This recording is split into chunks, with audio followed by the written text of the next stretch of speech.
All right, so we are just 5 days away. Speaking of vehicles, from the president's tariffs going into effect on auto imports. The president asked a question today that many Americans are thinking to themselves right now. Should Americans buy cars now if they want to avoid higher prices? And then just a follow-up. No, I don't think so. I think you're going to have a country that's going to boom.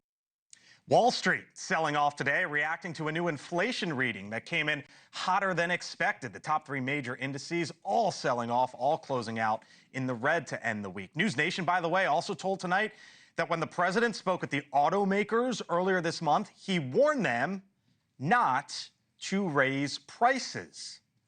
With me now, Chris Stirewalt, host of The Hill Sunday, senior fellow at the American Enterprise Institute. Whole hog politics, voters tell Trump to back off tariffs. You write today. I'm going to get to that in a second, Chris. But first, during the campaign, Kamala Harris talked about price gouging, right? And at the time, we said, no. That's price controls. Right. And you don't hear Democrats talking about that now.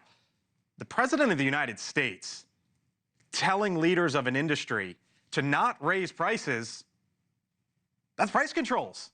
Well, we just saw evidence earlier. Donald Trump makes people crazy, both his opponents and his supporters. If you would have told us 5 years ago that progressives would be vandalizing Teslas and having mass demonstrations against Elon Musk, we would have said no.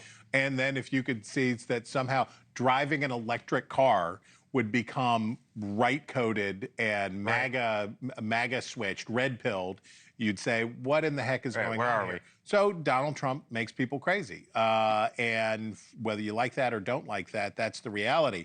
Republicans, the free market party that learned the lesson with Richard Nixon in the 1970s. Price controls don't work. You can't tell the market what to do. The market tells you what it's going to do. The idea that these car companies would say, we're afraid of Donald Trump, therefore we're going to lower our shareholders' return on investment, seems far-fetched. But again, we've got hippies burning Teslas and people running their scooters into them, so who knows? Whole hog politics, the point of your article, and I wholeheartedly agree. No pun intended. Wholeheartedly? Yeah, wholeheartedly agree.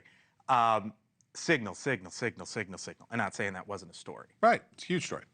But what the president is dealing with in the markets right now and what consumers and Americans are saying on tariffs, quote unquote, it's the economy, stupid. And that's really what we should be keeping our eye on. You saw the inflation number that came out today that tells markets that prices are, not only are prices not retreating, but that the Fed is going to be unlikely to cut rates.